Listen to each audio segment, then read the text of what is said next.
Hey there, my name is John Negroni. I'm the film editor for theyoungfolks.com. I also host the Cinemaholics podcast where I talk about other movies. I talk about movies all the time, basically. What are you going to do about that? So Turning Red, this is the newest animated film from Pixar, and this time from director Domi Shi. She helmed the bizarre but lovable short film Bao. This short film opened Incredibles 2 in 2018. You might remember it.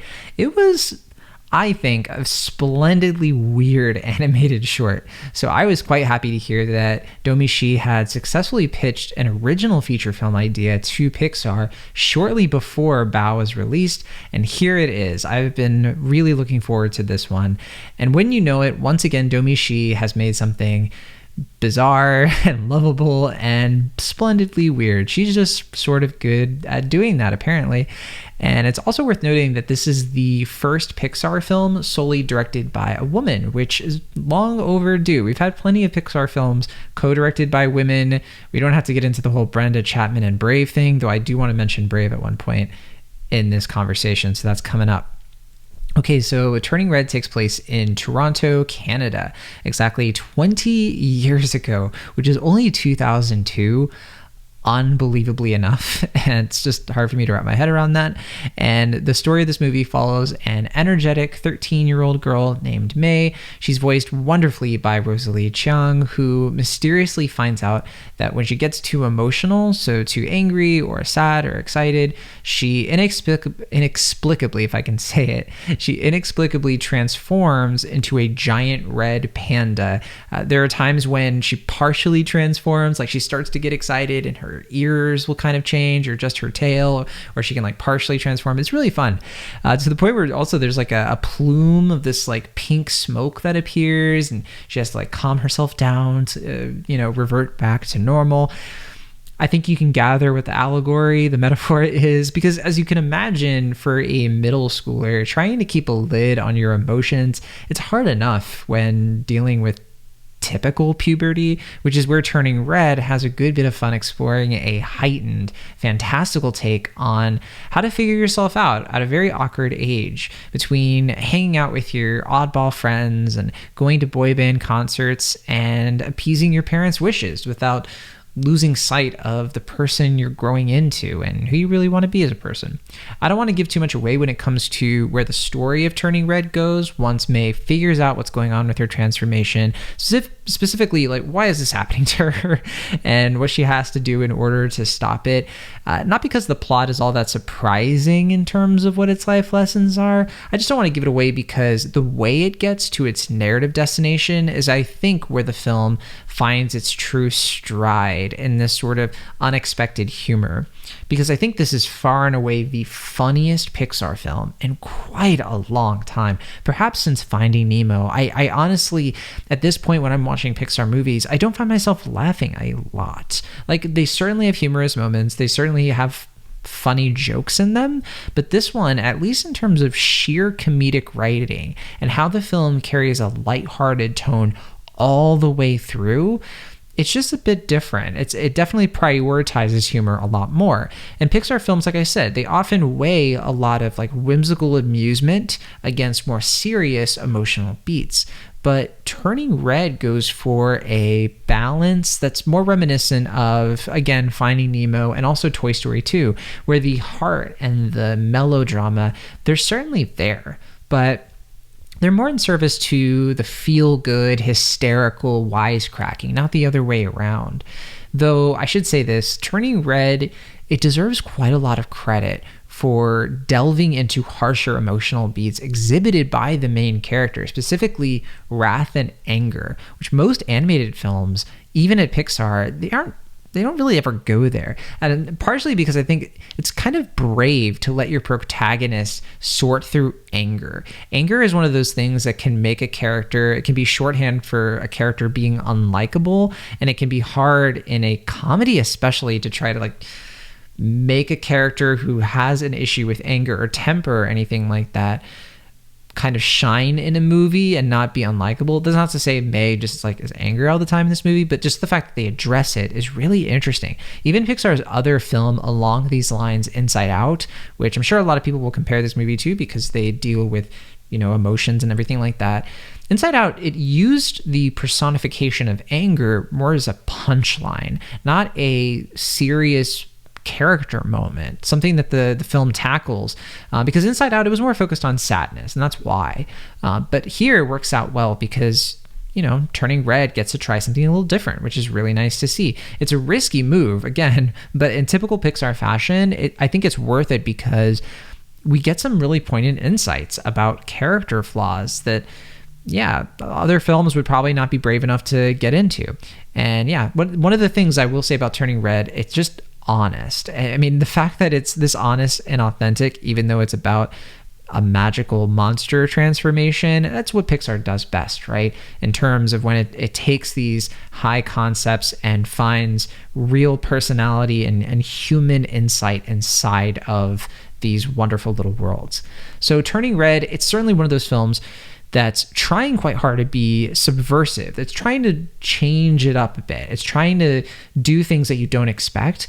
And it narrowly manages to get away with it. There are times when I was a little worried it was going to go too far, but it doesn't quite. In other words, it breaks a lot of rules that it shouldn't get away with, but it doesn't break rules at the expense of telling a compelling, coherent story. For example, the relationship between May and her mother, voiced by Sandra Oh, it's not just a replication of the standard contentious mother-daughter relationship that we've seen in countless other family films, especially Pixar's Brave. It's subversive because I think that story tends to get told and retold a lot because it's common. We do in our lives know of that relationship of like parents and kids not seeing eye to eye and bickering with each other. It happens a lot. It's something that happens when you're a teenager. It happens in Inside Out. It happens in Brave. But this film kind of does something a little bit different. And again, it takes a little bit of a risk. It does something that maybe some people will watch and not instantly relate with, but it's doing so in a purposeful way. So in this movie, May and her mother, they're not constantly at odds or unpleasantly bickering with one another all the time. This isn't one of those movies where May is like living this totally different life. She's like, my mom doesn't understand me. And her mom's like, my daughter doesn't understand me. It's not that. In fact, I mean, there's a little bit of that, but like not as much. Like it's a little bit, I don't want to say realistic, but it's going for something, I guess, that other people might be surprised to see because they might relate with it more than the more extreme version. The film even opens with a touching scene that establishes how much May looks up to her mother and wants to make her proud. And at that point, you might expect, well, nothing, that's going to be the conflict, right? Her mother is not going to be proud of anything that she does. Nothing I do is good enough. But no, her mom turns around and reciprocates. She's like, I'm proud of you. Good job. That's my daughter. You got these great grades. And I mean, sometimes it goes a little far with it, but like the dynamics can get a little Ted Lasso, if you know what I'm saying, at times. But again, it's refreshing. It's something that we don't usually get. It's a change of pace. When most kids' films tend to go for parents and their children, like I said, not seeing eye to eye. So we have to spend an entire movie getting them to see eye to eye. We've just done it so many times without giving anything away. The rift between May and her mother is far more subtle. It's subtler, I guess is the correct way to say that. It's more nuanced. And it's one that takes real effort for the characters just to acknowledge, let alone try and resolve. Even just pointing out like what is going on here, it takes work. And I think that it really comes through in this movie through some really stellar writing, just really well done storytelling here that also manages to just ooze relatability, even when it's not trying to. I think that it's finding relatability in, I think, some topics that other storytellers might worry isn't relatable enough. So this is also a very different Pixar film when it comes to its heightened animation. Now, to be super clear, everything here is up to Pixar standard, right? When it comes to the animation, the environments, the lighting, the textures, the music, all of the technicals, it's Pixar. It's something that for them is like, they will not put out the movie, unless they have that stuff down pat. So as usual, that's coming through here. The story is told through May's perspective. So one thing that Turning Red does that's very different is there's a lot of cartoonish moments and there's a lot of like whiz bang energy to match this 13-year-old girl telling a story tone. It kind of might take some getting used to for really ardent Pixar fans. It took me some time to get used to it because, I'm more used to from Pixar, I expect a more grounded approach, a sense of like weight and physics, at least when dealing with human characters. Like when we're inside the mind of somebody, all bets are off, sure. But if it's like contemporary human characters, I'm used to it being only like slightly heightened, like something we'll see in like Soul or Up or something like that. Certainly not obeying the laws of physics, but not something like we would see in a lot of like DreamWorks movies or Illumination where things are kind of weightless, I guess. Turning Red isn't quite as bombastic as something like, or picturesque as like Mitchell's versus the Machines. Like it's not going that far, but it is a lot closer to that style than just about any other Pixar film yet. I mean, characters, like their eyes get larger. They kind of just like really shine on screen. There are effects and stuff like that. And the good news is that this approach, while very different for Pixar, it does work for this film because you can tell the animators had a seriously good time putting these moments together, kind of stretching themselves a bit more than usual and just really going for it. It's not the most gorgeous Pixar film, honestly, sort of by default because it's 2002 contemporary setting. It's a bit flat. It's a bit uninteresting when May isn't painting the scene with her imagination. But again, it comes off as almost like intentionally bland because it makes May's red panda stick out all the more. Still, I don't think it's amazing. I've been to Toronto. Toronto is a beautiful place. And it's not that this movie doesn't make Toronto look beautiful, but yeah, it just doesn't have that same sort of like when you're in Seoul and you're in like New York City or you're in Lucca, you're in that like that picturesque town. It doesn't have quite that sort of like escapist, like, oh my gosh, I am immersed. I'm in this place. Turning Red doesn't really get that down, unfortunately. Now, man, there's so much else that I would love to get into with Turning Red, but especially like in terms of like the cultural stuff, the Asian representation, and all of that. I think there's so many interesting things to talk about with this movie, but I am happy to leave it there for now.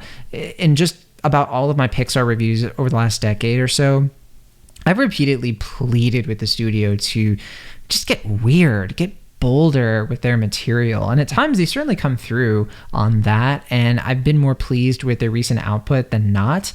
But Turning Red, it's something a bit more special. It's not that it's it's not all that superior to something like Luca or Soul, just to name the two most recent, but it's more that it just has like a sort of like pop culture shattering appeal, or at least the potential to kind of just reach a bigger audience, or to sort of like go to places that, I don't know, I think is going to have more marketability, I suspect. And I don't expect that this movie I don't think it's going to have that impact, at least on the level of something like Encanto, Disney's in-house animated movie. I think mainly because it doesn't have like a We Don't Talk About Bruno kind of thing, and there's just so much noise these days. But I do hope that it at least comes close to capturing that, and for people to really enjoy it. Either way, I think Pixar aficionados they have a lot to be excited about this one. I can't say that it's going to make you feel, that deep existential sadness, the way that Pixar is known or memed for, but is there such a thing as deep existential laughter? If so, here's that. That's what this movie is, and it certainly worked for me. Turning Red, it's going to be available to stream on Disney Plus starting March 11th. I'm very sad that it's going straight to Disney Plus. I really, really hope that this does not continue. We haven't had a Pixar film come to theaters since Onward in 2020, back March 2020, 2 years ago.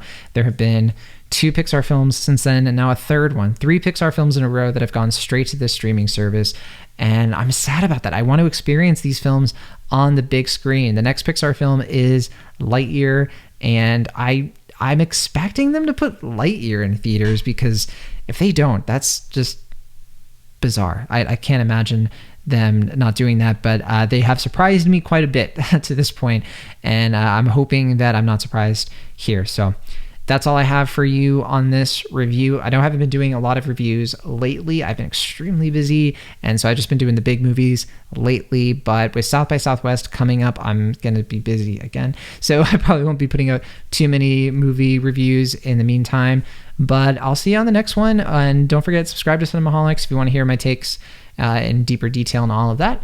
Hope you all have a good one. See ya.